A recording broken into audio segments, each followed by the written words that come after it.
So here we have the Hyundai i30 on a 19 plate. I'm going to start off by showing you around the outside of the car, and then we'll hop in and run through some controls on the inside. From the outside you can see it's a 5-door car with alloy wheels. Let's start off inside the boot area first of all. As we approach the back of the car, you can see we have reversing sensors, plenty of boot space as well. You can increase this space further by folding down the 60-40 split folding rear seat should you wish to do that.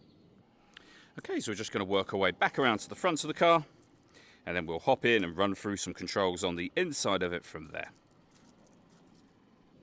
Just briefly before we climb in, I think it's well worth seeing the interior from this exterior point of view. There's plenty to run through on the dashboard, so let's hop in and we'll do that now.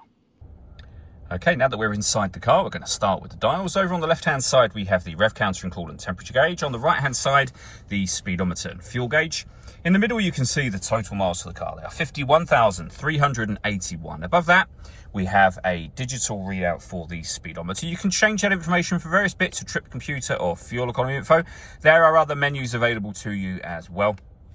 And all of those are accessed using these buttons just here. We've also got cruise control over that side.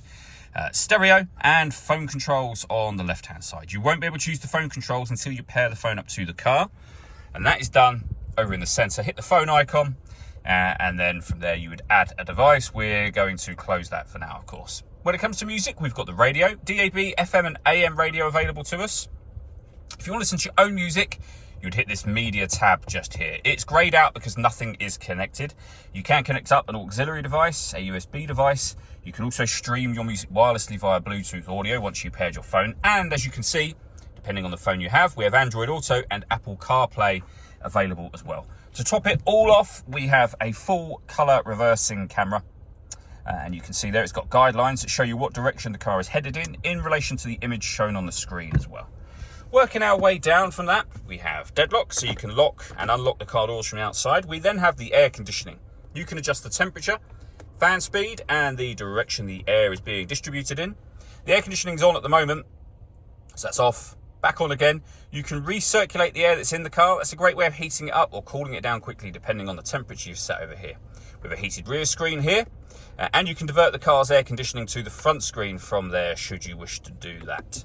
Underneath that, we have two 12-volt charging sockets, our auxiliary and USB inputs that I mentioned just a moment ago, a 6-speed manual gearbox, and then next to that, you can turn your parking sensors on and off, and you can turn off the stop and start. This car is designed to cut out when it's stationary in traffic, which in turn will save you fuel.